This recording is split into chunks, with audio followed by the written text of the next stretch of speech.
From flip-flops and gladiators to slides and huarache, sandals have been a go-to summertime footwear for centuries. A recent analysis of ancient human footprints found in South Africa, however, may just prove that our love of sandals is much older than we think. The ancient footprints, which are between 79,000 and 148,000 years old, depict rounded fronts with no visible signs of toes, an indicator that the Stone Age humans who made the prints may have been wearing hard-soled sandals. Sandals are a footwear that is commonly associated with the ancient Egyptians, but in reality this strappy shoe was only worn by the Egyptian elites. They are also, and perhaps more so, linked to the ancient Greeks and Romans. Today's ankle-high gladiator sandals are, after all, modeled after the ones worn by Spartacus and his brethren. It may surprise you, then, to learn that the oldest known example of a sandal does not come from Greece, Italy, or even Egypt. It comes from Oregon. This shoe was crafted about 10,900 years ago and made from sagebrush bark by Native American in the Pacific Northwest. The use of sandal-like footwear was widespread across the globe. There are examples of this style of foot covering being used in South America, Mesoamerica, China, Japan, Africa, and Polynesia, in addition to Europe and North America. The use of sandals in the Christian world, however, greatly declined as Christianity rose. The reason for this is that church leaders viewed sandals as a provocative type of footwear that left women's feet virtually naked.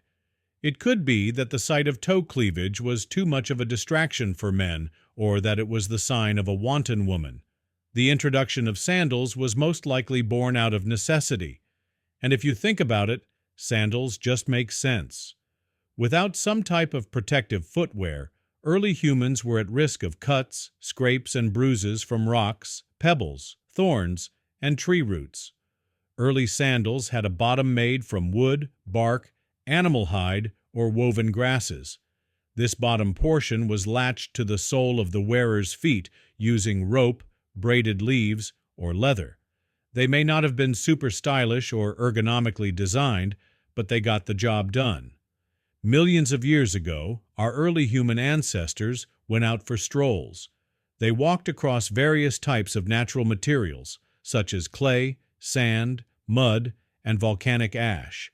Afterwards, these materials hardened and were covered with layers of sediment, preserving the footprints for later discovery.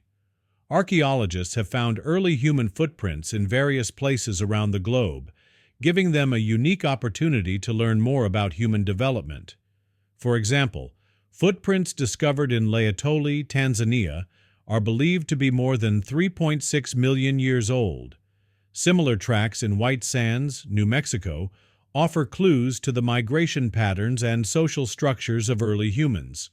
The ancient footprints were discovered at the Kleinkrantz site, as well as the neighboring Gukama and Woody Cape sites, by members of the Cape South Coast Ichnology Group. This organization was founded in 2007. Since then, its members have searched the coastline of South Africa for ancient tracks left behind by animals or hominins.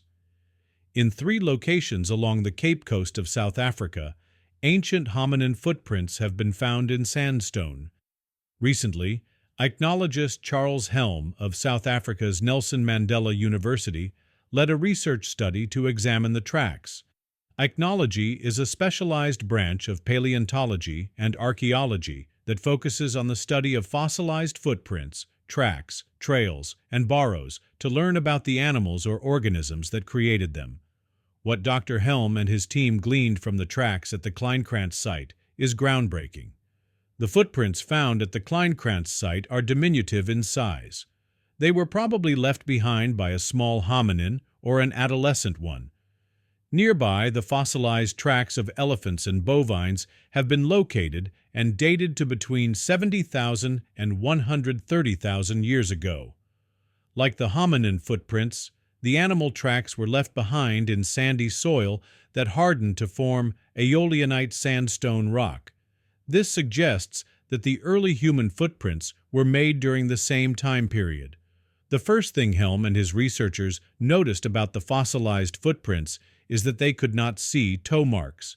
Instead, the front portions of the foot were, as he noted, rounded anterior ends, crisp margins, and possible evidence of strap attachment points. Their observations pointed to one conclusion: the person who made these footprints was wearing some sort of hard-soled sandal. This would mean that early humans from Africa, not Western Europe, were the first to use protective footwear. Stone cannot be carbon dated like organic matter. Therefore, Helm and his team are careful not to jump to unfounded conclusions as to the date of these footprints.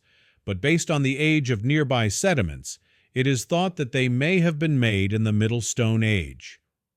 Although the Middle Stone Age extended from 280,000 years ago to about 25,000 years ago, it is more likely that the footprints were made between 79,000 and 148,000 years ago.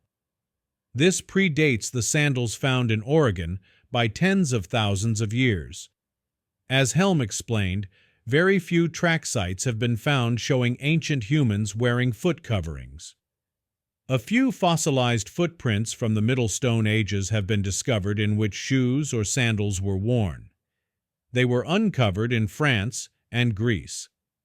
This means Helm and his team have very little examples to compare against the prints found in South Africa. He is hoping that additional discoveries will offer more evidence of ancient sandals. With so few real-world examples to hold up against the prints found at Kleinkrantz, Helm and his researchers tested their conclusion by making their own sandals. They modeled their footwear after the style worn by the Sand people, an indigenous culture of southern Africa. They also looked at older sand footwear for inspiration. Sand shoes and sandals on display at area museums were examined. Based on this information, they crafted their own sandals. The researchers made 2 pairs of sandals for their experiment. Then they donned the hard-soled footwear and walked across wet sand. The prints left behind were compared to the ancient fossilized footprints. The prints they were able to replicate closely matched those discovered in Kleinkrantz. Helm said, "While we do not consider the evidence conclusive, we interpret the 3 sites as suggesting the presence of shod hominin track makers using hard-soled sandals. As Helm's report explains, in the Middle Stone Age, a significant foot laceration might have been a death sentence. Wearing sandals not only made the wearer more comfortable, but it may have saved his or her life." The findings are both intriguing and promising. However, Helm points out that archaeologists have yet to unearth actual shoes or sandals from the Middle Stone Age. Still, the report speculates that humans may have indeed worn footwear while traversing dune surfaces during the Middle Stone Age.